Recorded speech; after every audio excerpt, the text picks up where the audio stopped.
going to air it out down the field. A catch and a touchdown. It's College Football Pick'em, presented by Harbor Jiu-Jitsu on AM 1490 Sports Betting Radio. Here's your host, Nick Kosko. Welcome inside the College Football Pick'em right here on AM 1490 Sports Betting Radio. I'm your host, Nick Kosko. We are presented by Harbor Jiu-Jitsu each and every Saturday morning. Welcome, and boy, did we have some crazy college football just last night. New Year's Six Bowls fully on display, and of course, the College Football Playoff Semifinals, the national championship for January 11th, just 9 days from now at this point. That is set between number 1 Alabama and number 3 Ohio State. So if you've been listening to us the past couple of weeks, well, we got half of that right, unfortunately. So, but just looking at those games last night, folks, I mean, I'll tell you what. I mean, we're going to have an explosion if we get those types of performances out of Alabama and Ohio State in just less than 10 days now. We are going to have quite the national championship this season that'll cap off just a wild college football season that some people didn't even think was going to happen at all at this point. So we're going to be looking forward to that. We'll dive into that as well. We're going to recap what happened yesterday. Got to start quickly as we'll do a quick picks recap. Because our shows were a little bit, because we're always on Saturdays, and of course the bowl games, once we hit bowl season, of course, they're not always on Saturdays. So with the semifinals last night and the New Year's Six Bowls that we picked, at least, wrapping up, heading into our show today, we went 2-3 in those 5 picks, so we're now 35, 38, and 2 on the season. Unfortunately, not going to hit that 500 mark this season. So after I was over 500 last year by a couple games, and we took a bit of a dip this year. It stinks, but hey, we can rebound and make some money in the national championship. The current line right now is Alabama -7 over Ohio State down in Miami for the College Football Playoff National Championship game. So we'll dive into that and the preview of that game coming up as well. And of course, we're going to dive into it more next week as we approach the game, get even closer, of course, and we'll also do some recaps of the games that are going to be going on today as well, including North Carolina and Texas A&M. That is tonight. Boy, that's going to be a heck of a football game. So we'll dive into all those recaps as well next week, and of course, a better preview of the national championship next week. And before we get into it, make sure to follow me on Twitter at NickCosco59, and of course, follow the station at 1490 SportsBet. On Twitter as well. Happy New Year, by the way. I can't believe I didn't even say it to open up the show. Happy New Year's. We haven't talked to you since last year. I know, cliche joke there, but it is 2021 now. We turn the page to a new calendar year, and what better way but than to recap those ridiculous, especially the second game, the College Football Playoff Semifinals. So the first one, we know Alabama and Notre Dame. Oh boy, we're so used to Alabama, Clemson, I just snuck it in right there. But Alabama, Notre Dame, not competitive throughout pretty much the entire football game, and that's unfortunate for those who actually thought Notre Dame was going to give them a competitive game. But here's where the bad beat comes in, folks, because we had Alabama 19.5, and guess what? They did not. They didn't cover. 17 points, 31-14, late touchdown from Notre Dame with less than 2 minutes. It was less than 2 minutes remaining, and as I was watching the game last night, I'm thinking to myself, great, here comes that Notre Dame backdoor cover, and of course, Bama was held to a field goal on their final score of the game, and that pretty much put the nail in the coffin, because you figured Notre Dame is probably going to be on their way and getting one of these cheap touchdowns, because they were down by 28, and there was no way they were going to come back and win the football game, so why not have a bit of a bad beat there? And then as far as the other semifinal game, where Ohio State just ended up dominating Clemson in the end, it was don't get me wrong, wildly entertaining game, just based on what Justin Fields did for Ohio State, and now that you have these two epic quarterbacks going head-to-head for the second time, and of course, they will likely go 1-2 in the NFL draft this coming April. But I mean, Justin Fields was just unbelievable. We had Clemson -7.5, and as I mentioned to our good buddy Rich Quinones back earlier this week on Back Your Play on this very station, I said, Clemson and Ohio State probably going to play an epic game. It's going to be just like last year.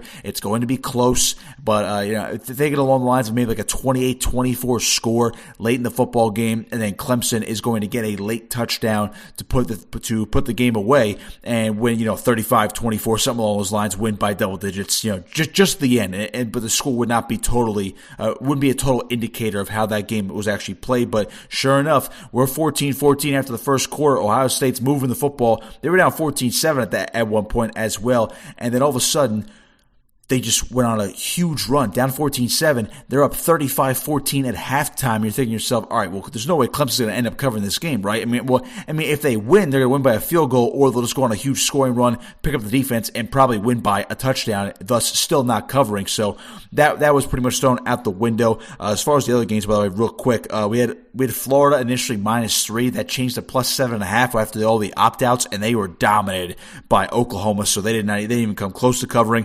Cincinnati, our Group of 5 darling, they finished the season not undefeated. They ended up losing to Georgia 24-21, but we had them +7, so they did win us some money. Cha-ching, of course, in the Peach Bowl yesterday, and Northwestern pretty much just handled Auburn as well. We had Northwestern -3.5, so that was our win. So our two winners, Cincinnati and Northwestern, did pay off for us, but Alabama failing to cover, and then Clemson just laying it, pretty much being a lame duck out there in terms of covering that spread. And they weren't even close to winning this football game. After that first quarter, Ohio State just stepped on the gas pedal, and that was pretty much all she wrote for that one. Again, Florida as well, not even close. So that was our picks, by the way. And then so now, just looking at the games last night for the semifinals, we're going to have to focus on most of those, of course. But Alabama, the really only thing you have to say about Alabama and Notre Dame is, Why is Notre Dame in there? That's the easy question, right? Why is Notre Dame in the playoff if they're going to put out a performance like that? Well, then again, you could probably say the same thing about Clemson. Why are they in the playoff if they're going to put on a performance like that? But then again, of course, Clemson did win the ACC, and they actually did split with Notre Dame, despite the fact that Trevor Lawrence did not play one of those games, and it was on the road at the Fighting Irish. But nonetheless, I mean, we saw this. I mean, whether or not Alabama ended up covering that spread or not is irrelevant at this point, because they controlled that football game the entire time. I never once had a thought in my head that, the only thing I was worried about was the line, the spread, of course, in terms of for our show's purposes. But there was never once a time in that football game where I thought, wow, Notre Dame might make another stop here and now go on a run and put the pressure on Alabama. I didn't think that at one point. I mean, Ian Book didn't play that bad for Notre Dame. 27-39, 229 yards, but he had no touchdowns and he threw a pick. The running game was not that good either for Notre Dame. I know they had 139 yards combined, but that's not going to be enough to beat Alabama. Alabama even edged them out in the run game by a yard. And Kyron Williams, their star, 16 carries, 64 yards and a touchdown. But he would have gotten more carries if they weren't in such a huge hole. They were down 14-0, folks, after the first quarter. Alabama, they had their foot on the gas pedal the entire time, and then they basically were on cruise control in the second half. It was 21-7 at halftime, and you figured, okay, all right, give me tickets. If you're an Alabama fan, it's like, all right, how much are tickets to Miami in 10 days at this point? So Mac Jones, by the way, he's not going to win the Heisman. Devontae Smith will, the wide receiver for Alabama. We'll talk about him in a second, but Mac Jones, 25-30, 297 yards, and 4 touchdowns. But 3 of those were to Devontae Smith, who reeled in seven catches, 130 yards, and 3 touchdowns. I mean, he's going to win the Heisman, folks. At this point, he's the overwhelming favorite now, the betting favorite. I believe he was like -200.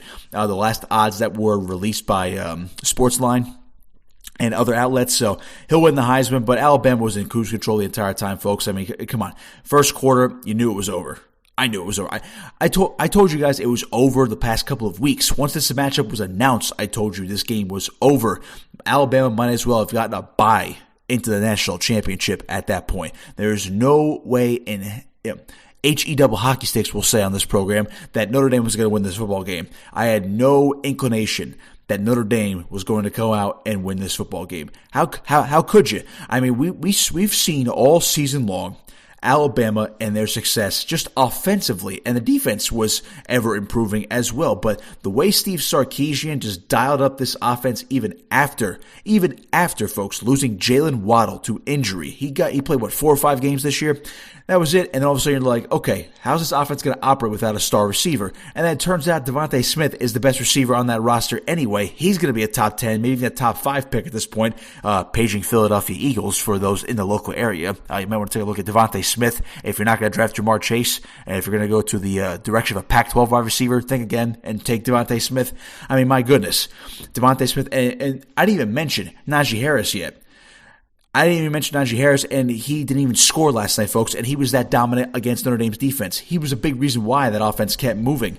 15 carries, 125 yards. The dude was averaging 8.3 yards a pop. 8.3 yards, and he had a ridiculous hurdle. I think it was like a 55-yard run. His hurdle went about 8 feet in the air, it seemed like. He was levitating over a fully grown man that was standing straight up. Najee Harris jumped over him. All right. You see a play like that, there's just no way Notre Dame is going to do anything to give you any type of confidence that they are going to win that football game.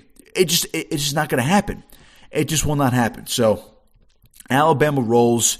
It was pretty obvious. And again, the bad beat, late touchdown from Notre Dame. I'll get the exact time for you because I'm telling you, it was late in the football game. In case you didn't miss it. If you didn't have a betting interest in the game, it was with, let's see, I said less than 2 minutes. Folks, I must have put it so far back in my memory that I almost forgot that it was with 1 second left in the football game. 1 second left in the football game. Can you believe it? Oh, I'm sorry, I read that wrong. 54 seconds to go. But still, less than a minute to go in the football game, and you get a late touchdown, and you know Alabama is not going to get the ball back. It's unbelievable. 56 seconds, by the way, just to clarify, because the onside kick was recovered at 54 seconds. And of course, and Notre Dame got the ball back anyway, so it didn't matter. So in any event, Alabama rolls, bad beat. What are you gonna do? It happens. But hey, we all move on, and we do move on to the other game last night, which was wildly entertaining because I was locked in. I was looking forward to that game all week long. Once we finally got down to, the week countdown, and as we hit the new year, I figured, okay, kick off the new year, we're going to get a wildly entertaining game between Ohio State and Clemson. It's the rematch of last year's semifinal. Came down to the wire, and it looked like it was going to come down to the wire early on because it was, like I said before, it was tied 14-14 after the first quarter, and then the game turned a bit. Justin Fields. Now, I can't say enough about Justin Fields. Now, he will not overtake Trevor Lawrence as the number 1 overall pick. Do not mistake me for saying this.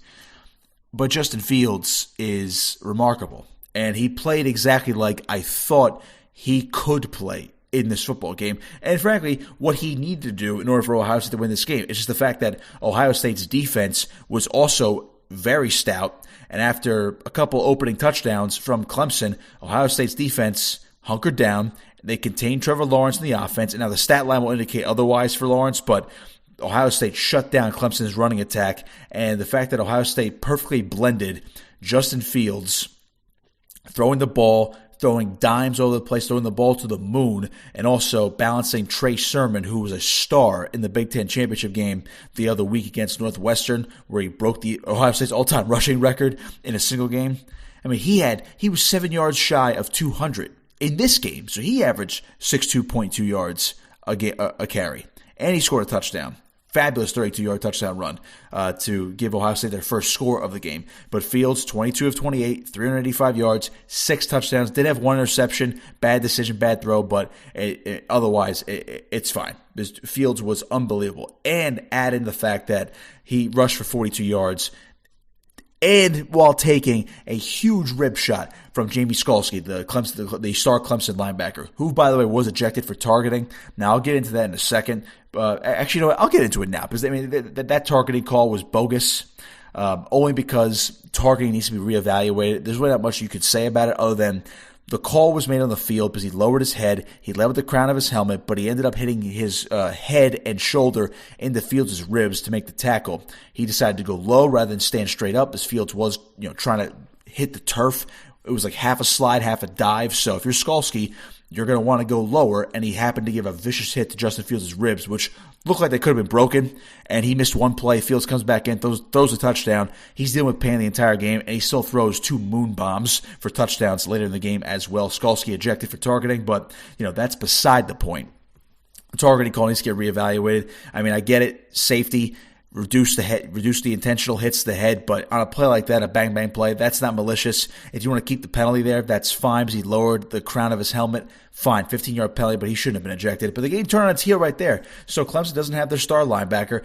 Now, was Ohio State probably going to win the game anyway at that point? I'd probably say so, but that definitely affected Clemson's defense. You can't tell me otherwise. So therein lies Justin Fields somehow taking that hit, and you're thinking, all right, how's he going to be affected? Well, he was affected, and he still managed to have a historic game. It's just truly fascinating how Fields was able to dice up that Clemson defense. And Trevor Lawrence, by the way, 33 of 48, 400 yards, 2 touchdowns. He hit a late interception, but it was tipped around, so not necessarily his fault. And it was, it was garbage time, desperation time for Clemson anyway. So, Lawrence's stat line doesn't indicate that he diced up the Ohio State defense. It was kind of a little bit more lackadaisical towards the end. But, I mean, Lawrence played well. He's not at fault for losing the game for Clemson, but they couldn't get the run game going. They really couldn't. And, in the receiving game, Amari Rodgers, he had 8 catches, but only for 54 yards. Cornell Powell was a star receiver for Clemson last night.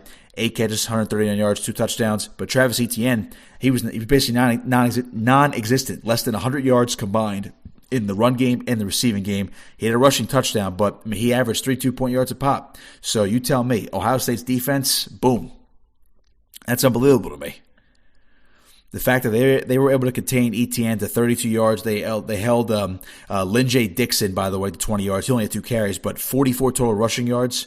Once you factor in Lawrence losing 8 yards based on his rushes and sacks, that's where Ohio State won the football game. Because not only did Fields dice up the Clemson defense, they had a stout running attack with Trey Sermon. And there was no Master Teague, by the way. Mayan Williams was the backup running back, and he had 3 carries for 21 yards. I mean, he was dicing up the Clemson defense too, averaging 7 yards a pop. I mean, are you kidding me? So Ohio State definitely shocked me. I mean, I could never rule them out not winning that football game. I figured there was a chance they could win, but I figured, you know what, they're going to keep it close. It's going to be like last year. Clemson will pull away in the end, and we're going to get Alabama-Clemson. So in the end, Ohio State just rolls over them, based on Justin Fields having a historic night in the Sugar Bowl down in New Orleans. So, Ohio State, Alabama, national championship is set for January 11th. It's going to be a good one, and we're going to talk more about that later in the show. We'll also recap some of the other games. I'll talk quickly about Cincinnati as well in the next segment. Florida, by the way, I'll do this now. Florida, there's not much to say. I mean, Kyle Trask did not play well at all. Spencer Rattler looking like a Heisman contender again. Oklahoma is going to definitely be dangerous next year. And if it weren't for those 2 ugly losses to Kansas State and Iowa State earlier in the year, Oklahoma might have been in the playoff. I mean, might have had a more entertaining game against Alabama today. Or excuse me, last night. I think that would have been better. But, of course, Oklahoma had the 2 losses and they shot themselves in the foot. But Oklahoma's going to be dangerous next year. Florida, no idea. Emory Jones, the new quarterback next year, was Trask is going to go to the NFL. So who knows where Florida lies next year. This was their shot to be great this year, and they blew it against LSU. They lost an early game to Texas A&M, and of course they couldn't get it done against Alabama. And sure enough, they just they lay an egg against Oklahoma in the Cotton Bowl. Now, granted, I think it was three or four of their receivers opted out, including tight end Kyle Pitts. So and Kadarius Toney. So, again, they were down weapons. It hurt them, but they didn't show up against Oklahoma. So that's all I have to say about that. I'll dive into Cincinnati during the next segment. We'll also dive in, of course, later in the show to Ohio State and Alabama as well, previewing the national championship. That line has opened up at -7 for Alabama down in Miami, probably where it should be. I don't expect too much movement just because based on the 2 games last night, They both can score at will, and if Ohio State's defense plays like that again, we're going to be in for a tight one in the national championship. All right, we'll step aside, take a quick break. On the other side, we'll talk about Cincinnati's performance against Georgia in the loss in the Peach Bowl as well, and we'll dive into more of Ohio State and Alabama coming up in just 9 days now, folks, and college football season is almost over. I can't believe it. All right, stay tuned. It's College Football Pick'em right here on AM 1490 Sports Betting Radio, presented by Harbor Jiu-Jitsu.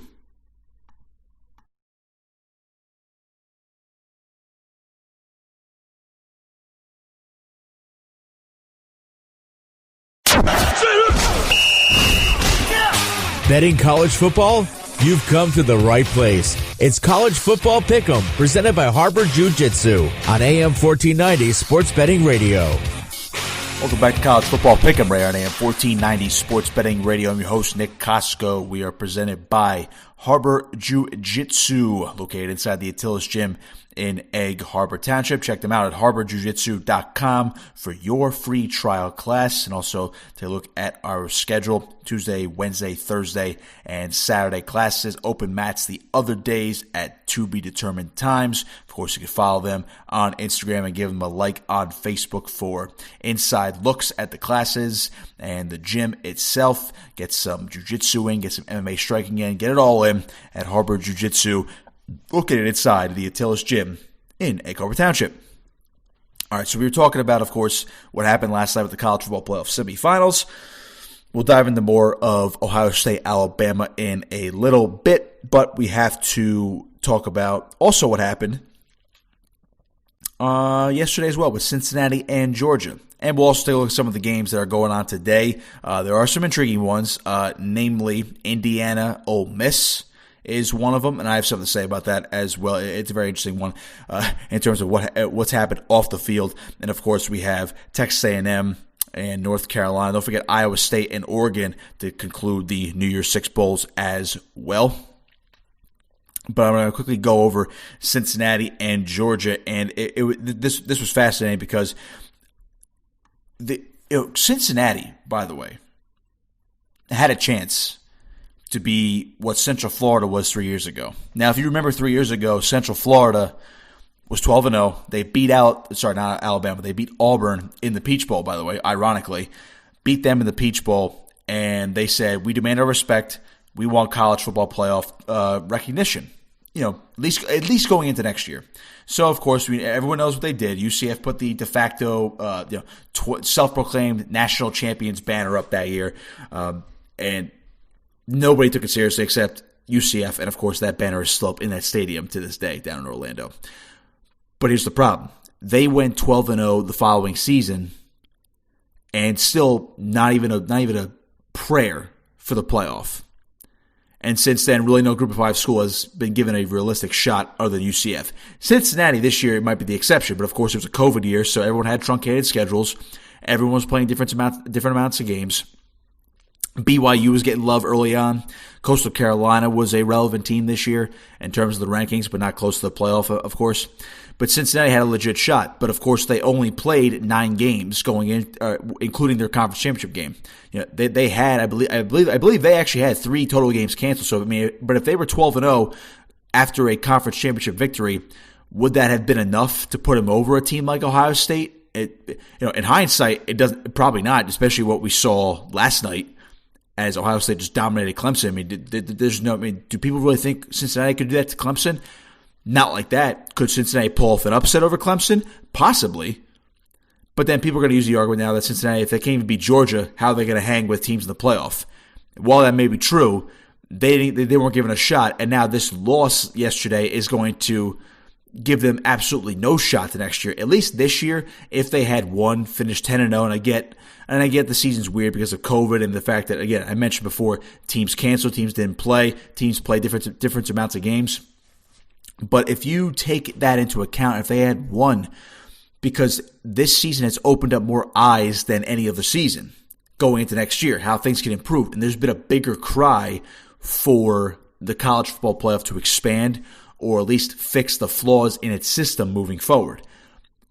The fact that Cincinnati lost yesterday puts everything off the committee's hands. Now they don't have to worry about it. They figured, okay, Cincinnati lost. Where do you rank in preseason next year? Now, they're going to be ranked. Don't get me wrong. But a win over Georgia would have made them probably a top 10 team next year preseason. Now they'll be lucky if they're going to be within the top 15.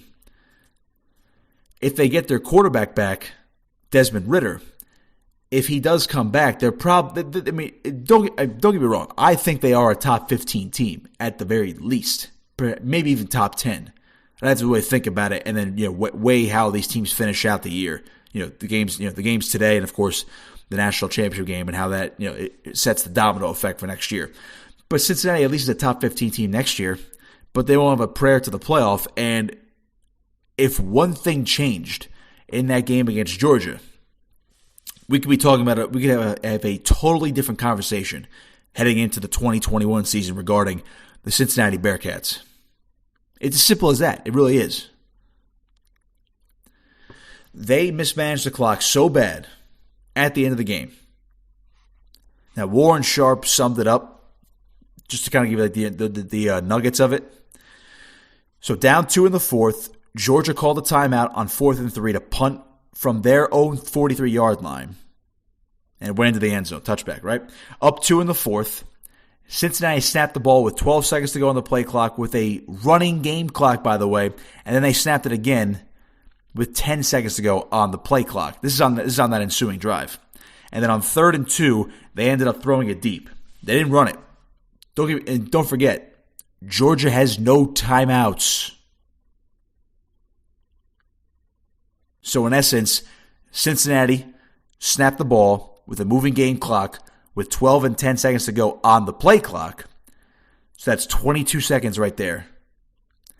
Essentially maybe 20 because you have to snap with 1 second left, or if you get it at the buzzer, you can maybe shave off 22 seconds. But for the sake of argument, we'll just say 22 seconds. Then without any timeouts, with 1:41 left, that's where Cincinnati passed deep on 3rd and 2. Now, Luke Fickell came out and defended it and said they had the opportunity. They just couldn't complete the pass. I get that, but with a running game clock, if you're playing game clock management correctly and you're up 2 and your opponent has no timeouts left and you can ice the game, you don't throw it on 3rd and 2. And because that pass fell incomplete, now it's up to 40 seconds saved, based on how much time was run off the clock after the previous play. And then 7 seconds left, because Cincinnati did punt. With 7 seconds left, Georgia kicked the game-winning field goal. They basically could have ran the clock out. And also, don't forget, folks, if they run the football with the running clock, by the way, and they get that first down, the game's over. Now, I get it, if they complete the pass, the game's over too. But if you run the football, the game's over. If you don't get it, the clock still runs. And then Georgia probably does not have enough time to muster a drive like that to kick the field goal. If Cincinnati does not get that first down, they are going to punt because they are in their own territory. It's not like they were across midfield. But a good punt. Now Georgia is, they had the ball, you would think around the 35, 40-yard line, but far less time. The pressure's on. You have a better shot at winning. But again, don't forget, you run the football, you get the first down. You should be confident in your offensive line, and you want to beat these guys up front. Georgia's missing a lot of guys, by the way. And if you get the first down, again, the game is over. So Cincinnati blew a chance at next year's playoff, essentially, if you want to boil it down to brass tacks here, by poor clock management. And they lost the Peach Bowl, lost their 10-0 season, hypothetically or potentially, and they lost a chance at saying to the committee, hey, we did this. Now don't treat us like UCF like you did 3 years ago. Now the committee can wash their hands clean of Cincinnati for next year, barring something unforeseen. Whether it be a playoff expansion or Cincinnati goes on a 13-0 run next year by winning their conference in dominating fashion, and they schedule some other opponents. Unless they change their schedule, what I'm saying, with some top-tier opponents. I'll give you their opponents for next year. I mean, it's not pretty outside the American Conference. They have Indiana and Notre Dame. That's it. Those are the big out of conference games, and they're both on the road. By the way, Indiana is a legit Big Ten football team going into next year. Obviously, Notre Dame defending playoff participant. So, would they have an argument? Maybe, but then you have to see how good Central Florida is. Maybe if Navy's ranked, and maybe if Tulsa's ranked again, and you have to dominate everybody, and then of course beat Indiana and Notre Dame on the road. Just to even have a prayer because you're a Group of 5 school. So, in essence, Cincinnati really hampered their chances for next year by losing a game this year. That's what it boils down to with that poor clock management. And Georgia, I mean, we're talking all about Cincinnati and they lost the game. Georgia, they have a quarterback. They have JT Daniels. That's all I got to say about that. I mean, with JT Daniels now, Georgia is back to being the favorite in the SEC East. Forget Florida. Without Kyle Trask, I mean, I don't know what to make of Emory Jones. But Georgia's now your favorite in the SEC East, and they are going to be a prime challenger for Alabama next year. Because I don't think anybody's going to come out of the West other than Alabama. LSU will not reload and be like 2019 LSU. Texas A&M is probably the biggest challenge, but you saw what Alabama did to them this year. Now, granted, Alabama's going to lose their quarterback. They are going to lose their top 2 receivers, but they have a hotshot freshman who's going to be redshirt freshman next year because of the free year, basically. Maybe even a regular freshman next year, depending upon how it shapes out. But Bryce Young has plenty of eligibility left. He was the top quarterback recruits in the country anyway, and Mac Jones had to beat him out. So if Bryce Young comes in next year with John Mechie, they're going to lose Najee Harris too at running back, but Alabama's a receiver factory at this point. Bryce Young to John Mechie, what a combination for next year. So we'll see. But Georgia's got a quarterback now, JT Daniels, and I think that's going to be a fascinating matchup if we see Alabama and Georgia in next year's SEC championship game. All right, other stuff that happened yesterday other than Cincinnati just absolutely blowing it. And, of course, the semifinals. The other day, this was on Thursday, the Armed Forces Bowl between Mississippi State and Tulsa. Boy, that got ugly in a hurry. Mississippi State 4-7. They won a bowl game over ranked Tulsa. Speaking of Tulsa, by the way, as we just mentioned with Cincinnati. That game ended in a massive post-game brawl where no discipline's been handed out yet. Mike Leach completely brushed it under the rug. So, hats off to the media members who love to praise Mike Leach for his unique approach to post-game pressers and press conferences and all that other jazz. Mike Leach just was a bonehead, a moron for not acknowledging the brawl. He said, "Don't do that." Yeah, that's basically not what we do around here. That's basically what he said in layman's terms. He brushed it off. How do you do that? You had players instigate the brawl against Tulsa for some reason, and you had one player who punched a Tulsa player, tossed him to the ground, and then ran up and kicked him and then ran away like a coward. And if you're going to do that, at least have the gumption to go fight him in a brawl that shouldn't have happened in the first place to mar a bowl game. But that's what you're dealing with Mike Leach's program right now. So that was ugly. Mississippi State has been a vast disappointment with his air raid offense. It should come to no surprise in the SEC. They beat up a bad LSU team at the start of the year, and Mississippi State, lo and behold, somehow got invited to a bowl game at 3-7. Heck, Rutgers probably deserved more recognition for a bowl game this year than Mississippi State. But I digress. So that happened on Thursday. And yesterday we know about the semifinals and, of course, Georgia-Cincinnati. Northwestern just teed off on Auburn, 35-19. That was one of our winners, along with Cincinnati +7, by the way, because we did have Northwestern -3.5. Now, I mentioned to our good buddy Rich earlier in the week that, I don't know what Bo Nix is going to do for Auburn. He didn't play that bad, 25-42, 292 yards and a touchdown. Played okay. Peyton Ramsey, how about this? Peyton Ramsey, I figured Northwestern's defense was going to win him this game. Northwestern's defense and the run game was going to win him the game. Peyton Ramsey, 24-35, 291 yards and 3 touchdowns. Good for him. Good for Ramsey. And Northwestern caps off a fantastic season. 7-2, number 14 in the country. They'll probably move up a couple spots in the rankings, I would imagine. And they were Big Ten runner-ups. Good for them. So they played a heck of a football game. Pat Fitzgerald is one heck of a coach. I'll tell you what, he is one heck of a coach.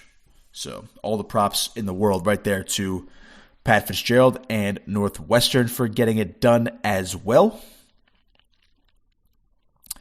That's pretty much what happened yesterday in terms of the big marquee games. I did want to talk about something else. I mentioned the Cincinnati clock management, and again, just kind of refreshing your memory on what that's going to do for their playoff aspirations. It stinks.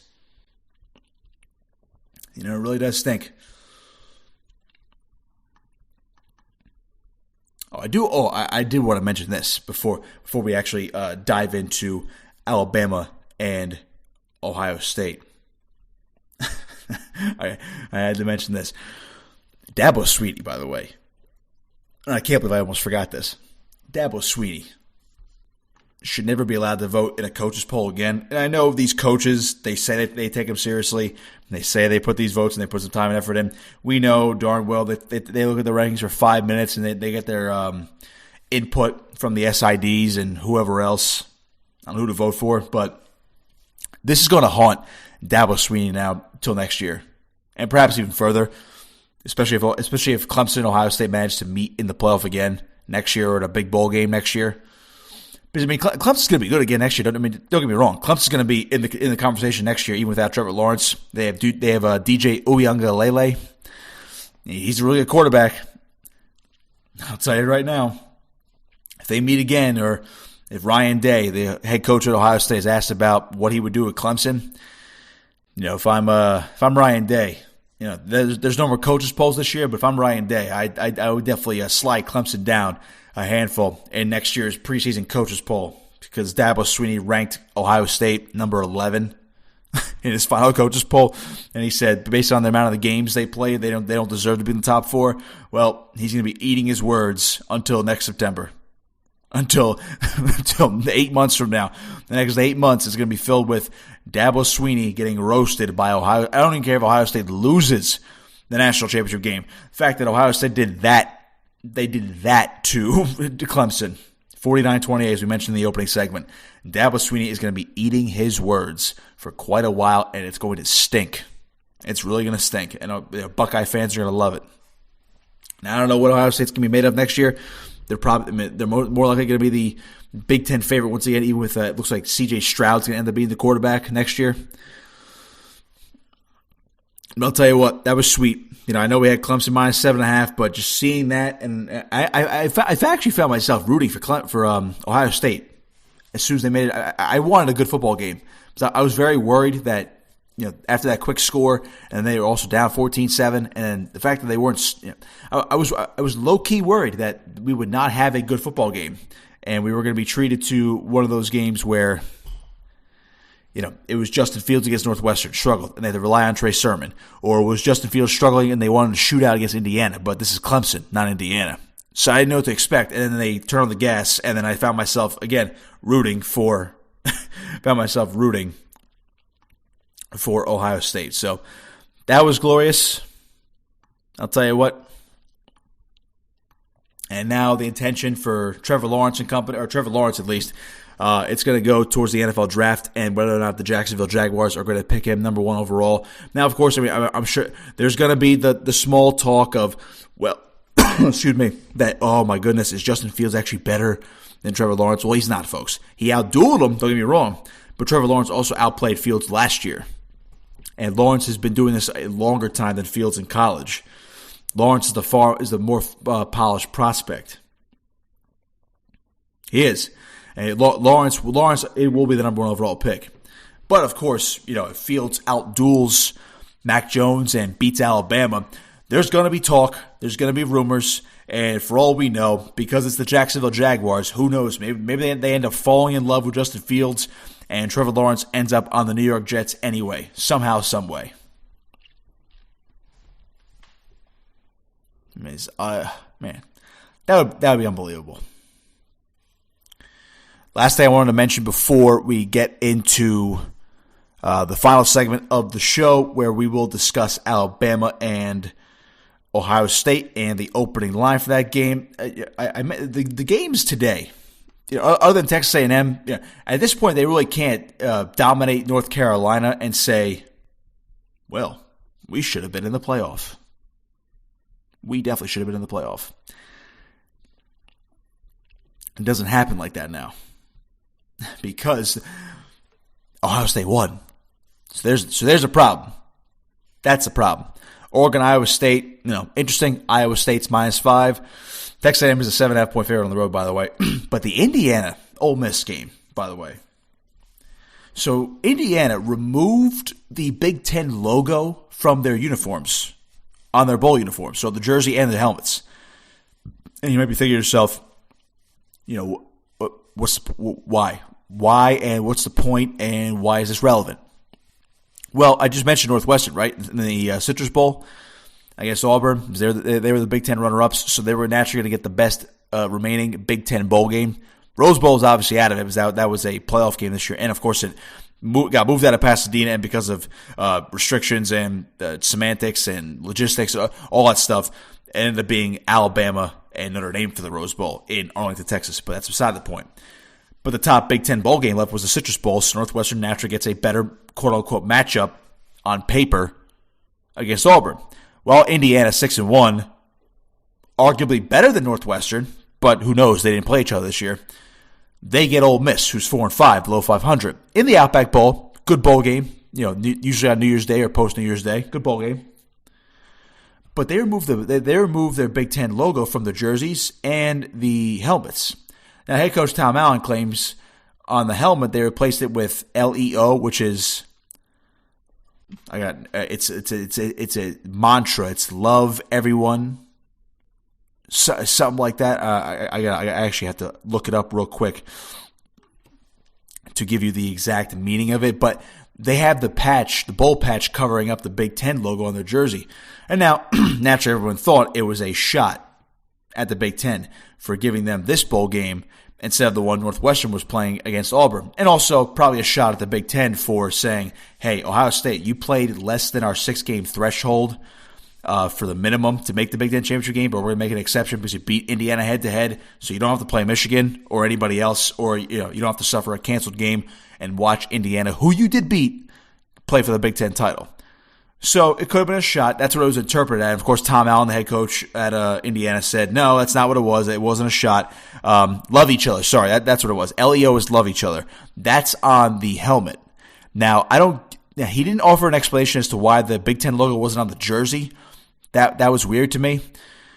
He didn't mention. He alluded to. So in the first sentence of the statement, he goes, to clarify what we are wearing on our uniform and helmet for tomorrow's Outback Bowl. So he said uniform and helmet, but it didn't really address the jersey because there's a fist. I believe it's a unity fist is what it is above the bowl patch. So maybe that has something to do with the LEO. Love each other. Their little mantra. But he didn't quite fully explain as to why the Big Ten logo is not on the jersey. So don't forget, last year they had a bunch of patches. They had the 150 year anniversary for college football on everybody's game jersey last year for all colleges, but they still managed to fit the Big Ten logo on there. So it's a little weird. It's definitely a shot in my opinion, but of course it could be interpreted in any type of ways. It could be just a coincidence, or they actually wanted to do something for this quote unquote special Indiana football team, or it is a shot. But who knows? We'll never get the straight answer, of course.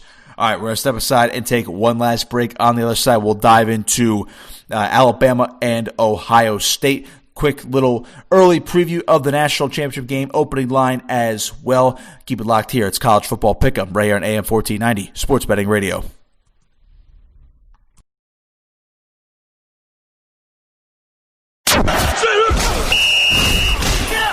Now back to College Football Pick'em with Nick Kosko, presented by Harbor Jiu-Jitsu on AM 1490 Sports Betting Radio.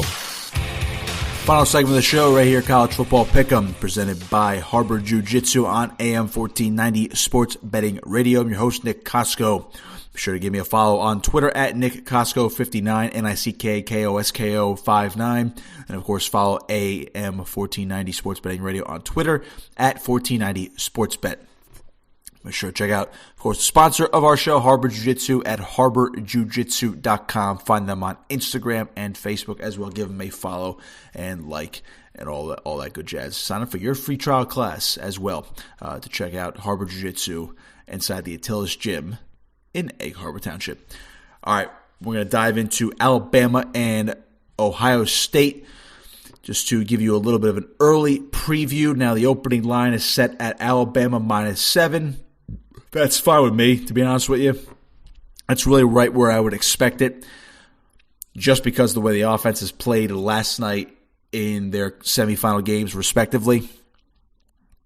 Now, granted, they both could put up 49 points, 50 points a game, against each other even. It's going to ultimately come down to, and it is one, you could say this about so many different games, but this game will come down to who can make the last stop. I don't see either of these teams being able to stop the other like they were doing to Notre Dame and Clemson, respectively. They had Ohio State had Clemson all out of sync. Alabama, of course, was going to dominate Notre Dame. That was pretty much expected at that point. But the way Justin Fields played, now, granted, would Clemson, Alabama be if that was the matchup again, would that be a shootout as well, and it would come down to the last stop? I'd say so, yes, because you have the two best quarterbacks going against Alabama's defense, which is good, but not great. Good, but not great. But also Alabama's high-octane offense. So, in essence, what happens with Alabama, Ohio State? Well, you essentially have the second best quarterback in college football in Justin Fields, who didn't get a Heisman look. Of course, he had two bad games, and he only played 6 games this year. But his game against Clemson last night pretty much shut everybody up. He wasn't named top 4 Heisman finalist. He's not going to win the award, obviously, but he showed why he is probably going to be the number 2 overall pick in April's draft, but right behind Lawrence. And the fact that he had Chris Olave back, and the fact that Trey Sermon is running like a madman right now, who has, at this point, he has over 500 yards combined in the last 2 games he's played for Ohio State, which pretty much eclipses his total for the entire year, which is unbelievable when you think about it. When you have those things clicking on all cylinders, or firing off on all cylinders, and Fields can find his tight ends, and the fact that Fields was able to play through what looked like broken ribs at the time, good luck to Alabama. Now, Alabama's going to do the same thing as Clemson. They're going to try to pressure Fields, force him into mistakes, and they're probably going to try to hit the living snot out of him, just like Clemson did. But they also have to contain Trey Sermon. Now, Alabama's got some bigger boys up front. They have a better front 7, and don't forget, it's a Nick Saban coach defense. Now, Brent Venables, all the credit in the world to him, defensive coordinator for Clemson, but this is a Nick Saban coach defense. He's going to have more than a week to prepare for Ohio State. And there's no doubt in my mind, and I know it was 6 years ago and they were 2 totally different teams, but there's no doubt in my mind that Alabama wants payback over Ohio State over the semifinal game in the inaugural college football playoff, where Ohio State ran completely over Alabama, edged them 42-35, but that was when Zeke Elliott ran wild. And you could bet your sweet butt that Nick Saban does not want a similar Zeke Elliott situation in the form of Trey Sermon running down the Alabama throats on their defense. And of course, now they have a better quarterback to deal with. I mean, Cardale Jones, don't get me wrong, was hot 6 years ago, but now you have Justin Fields back there. Saban knows what he's dealing with, but I think we are due for a shootout. I don't think Bama is going to be able to contain an offense like Ohio State's, and frankly, they probably wouldn't have contained Clemson's either to the tune of less than 28 points. I think we will get something along the lines of a 35-31 shootout, or maybe like a 42-35, or the game will be in the 40s or high 30s. However it shakes out, I mean, there's going to be a lot of offense, or there's going to be some explosive plays. Because granted, Ohio State's defense, folks, I mean, I know they stopped Clemson in their tracks, but Lawrence still diced them up for 400 yards, and they still managed to score 28 points. If it weren't for a tipped interception, and again, it was garbage time, Clemson would have put up 35 in the end. It just happened to have Ohio State go on a big run in the second quarter that kind of put the game out of reach and made Clemson go to desperation mode. But you mean to tell me Ohio State's defense is going to shut down Travis Etienne and then Najee Harris back-to-back weeks? Right now I find that hard to believe. Can it be done? Sure, because Ohio State's defense did show me something against Clemson last night, but I don't think they're going to do it to Najee Harris, who, again, he was a Heisman contender as well, and he is a different breed of running back compared to Etienne, who is fantastic, by the way. But the way Najee Harris has been playing this season, I mean, he has a nose for the he's a magnet for the end zone, and he just gets yards after carry. He breaks tackles constantly, and of course, we talked about his hurdle earlier in the show. He is just absolutely bonkers. He is ridiculous at running the football. So Alabama, rightly so, is the favorite. They haven't lost the game. Neither has Ohio State, but Alabama's been more dominant all season long. Right now, my early leading is to say Alabama is going to win this game. I will not officially pick this game, by the way, folks, until next week's show as we lead into the national championship. And then, of course, we're going to conclude our program 2 weeks from now with a national championship recap. And, of course, a couple days after the fact, but we'll recap the championship and, of course, the college football season as a whole in our final show 2 weeks from now. But yeah, I would say right now my early inclination is to lean Alabama with the points, -7. It's tough. It's tough to do that because I feel like this game is going to be one of those games where it does end with a straight touchdown margin. Again, a 42-35 or a 31-24. I mean, probably not that low score, to be honest with you. Maybe like a 38-31, 42-35, 45-38, something along those lines where it's going to end up being a push. So I would like to see where this line moves in the coming days and see if it moves a lot towards Ohio State. Maybe more people are going to hop on the Ohio State bandwagon and say, well, 7 points, that's a lot. Did you see what Ohio State did to Clemson? Got to hop on the Buckeyes right there. So I'm really intrigued to see where this line goes for that game, but it did open at 7. Right now, I will lean Alabama -7, but it's not my official pick until next week where we will have an official pick in. But again, that's where I would lean right now. Bama will come away with a national championship victory. Once again, the 7th one for Nick Saban, 6th one at Alabama. It'll be history. But I think we are due for a pretty darn good football game, unlike last year's where LSU kind of just ran over Clemson for the most part. I think we're due, and even the year before that where Clemson dominated Alabama, and they ended up dominating in the second half there. So we might be in store for one. If you guys remember the Alabama-Georgia game in the national championship a couple of years ago where Tua Tagovailoa came in the second half for Jalen Hurts and found, lo and behold, Devontae Smith, who's a Heisman, who's probably going to win the Heisman this year. He found him in the end zone for a touchdown in overtime. We might be in store for one of those types of games where we might see this game go to overtime or it's going to come down to the final drive. I think that's where we're headed towards in just 9 days' time. All right, that's going to do it for me. Alabama, Ohio State is your national championship game on Monday, January 11th. We'll break it all down next week, of course, and then I'll give you my official pick. 35, 38-2 on the year. Let's end the season with a win. Let's win some money, of course. Big thanks to my folks over here at 1490 Sports Betting Radio. Gotta love them. They've been very kind to me all season long. Of course, we'll do more of a goodbye in a couple weeks, but they've been very good to me throughout the entire college football season. And I can't believe we're almost to the end, folks. So a couple games here today. Don't forget those, of course.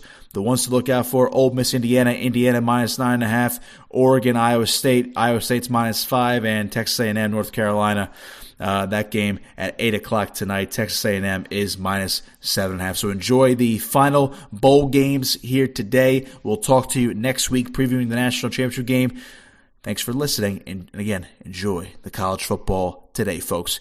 It's College Football Pick'em right here on AM 1490 Sports Betting Radio presented by Harbor Jiu-Jitsu. I'm Nick Kosko saying so long. We'll talk to you next week.